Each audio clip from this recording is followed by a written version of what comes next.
At what point is renting wasting money?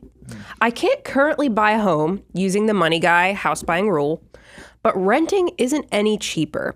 Do I need to give up living in a high cost of living area?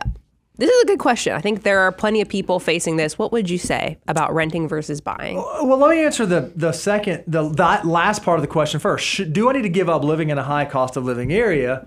Maybe, but in our opinion, where you live in terms of geography is often less of a financial question and more of a lifestyle question. There might be a reason that you live in that high cost of living area. So it might be that's where your job is, or that's where your family is, or that's where you're from, or whatever the case may be. So it's going to be difficult to make life choices purely based on financial factors. However, when you do have those life choices, there are financial factors that come into play. Now, I want to set the record straight here, and I think this is something that's really the financial community has not done this well.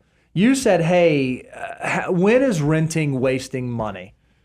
I feel like renting has gotten a bad rap, that people act like if you rent your house, apartment, condo, whatever, you're just throwing money away. What you don't realize is that a lot of time, the reason that people rent isn't because they want to throw money away. It's because they want to buy themselves flexibility. Maybe they're in a situation just like you are, Edwin, where, oh man, I don't know that I can commit to this area for a long time. I don't know that I'm going to be here for 5 to 7 years. And if that's the case, all I have to commit to when I rent is the term of that lease. So if it's a 12-month lease, I'm just committing to be here for 12 months and I have flexibility to go somewhere else, do something else. Just because other people tell you, oh, you have to buy a home, you have to establish roots, you have to go get a mortgage, you have to own your property, doesn't mean that that's necessarily true for you. It doesn't mean that it has to be true for you right now in this moment. Now, Edwin might be in an interesting situation because this is what he said. He said, renting is actually just as expensive as owning. So it's not like I'm saving money per se in rent. So how should Edwin go about thinking what the right decision for him is? Well, that's what these things intersect in several ways. I had written down a few quick notes. First of all, shelter's not a waste. I mean, because you got to lay your head down somewhere at night. I do think don't overlook the premium that's provided with renting versus owning, and the fact that you get flexibility, meaning if you got a better opportunity comes up somewhere else, guess what? You get to leave without a lot of trouble. Mm-hmm. You also don't have to come up with the capital required to do a down payment. So those are premiums that you get from renting versus owning.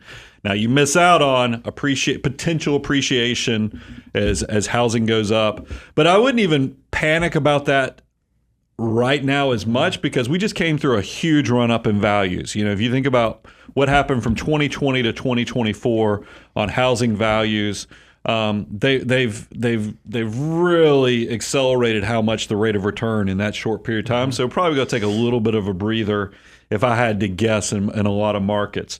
But here's the getting to the Bo's question.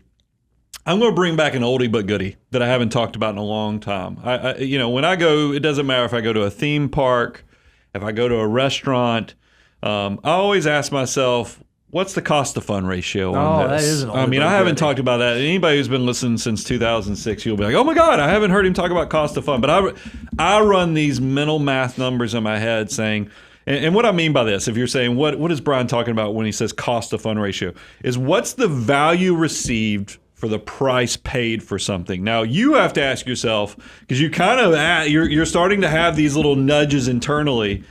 If you live in a high cost of living area and you're not getting a premium or a return or value from that, and what I mean by that is if you live like, say, San Francisco.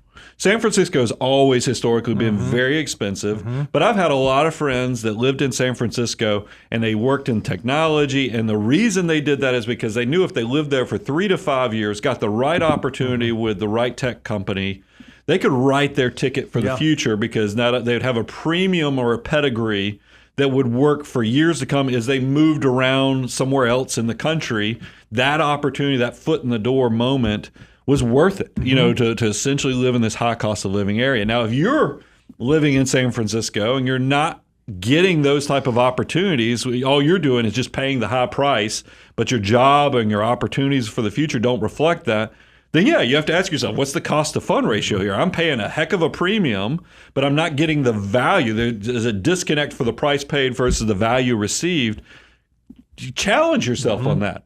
Make sure you don't think about this from just the moment you're in. I feel like way too many people focus on just the moment right now. What are you setting yourself up for 5 years, 7 years down the road? And if you can't come up with a definitive answer on that, then yeah, maybe you don't need to be living in that high cost of living area, and you need to adapt. Because really, you guys have heard us talk about this. Money is simple in some basic forms, meaning that if you can't find margin in your life to afford your life, there's really only two options. You either make more income or you cut expenses. It's that simple. Yep. And I hate to bring it down to, because there's a lot of nuances and facets that come into that, but that's going to help you kind of bring down a complex situation to the simple elements. Am I getting the cost of fund ratio for paying this high cost?